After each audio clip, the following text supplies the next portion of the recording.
సుపరిపాలనలో తొలి అడుగు ప్రజల్లో నమ్మకాన్ని భరోసాని కలిగించిందన్నారు ఏపీ సీఎం చంద్రబాబు. మలి అడుగు మరింత సక్సెస్ అవ్వాలని కోరుకుంటున్నట్టు తెలిపారు. ఏడాది ప్రజా పాలనపై ఆయన ఎక్స్ లో ట్వీట్ చేశారు.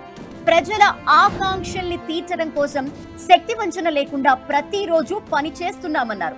అనేక సమస్యల్ని ఆర్థిక సవాళ్లని దాటుకుని ఏడాది కాలంలోనే పేదల సేవలో పెన్షన్లు, అన్నా క్యాంటీన్లు, దీపం 2, తల్లికి వందనం, మత్స్యకార సేవలో లాంటి ఎన్నో సంక్షేమ కార్యక్రమాల్ని అమల్లోకి తీసుకొచ్చామన్నారు. మెగా డిఎస్సితో టీచర్ ఉద్యోగాలు, పెట్టుబడులతో ప్రైవేట్ రంగంలో ఉపాధి కల్పనకు అడుగులు వేశామన్నారు సీఎం చంద్రబాబు నాయుడు. అయితే ఈ నెలలోనే అన్నదాత సుఖీభవ పథకం కింద రైతులకు ఆర్థిక సాయాన్ని అందిస్తామన్నారు సీఎం చంద్రబాబు.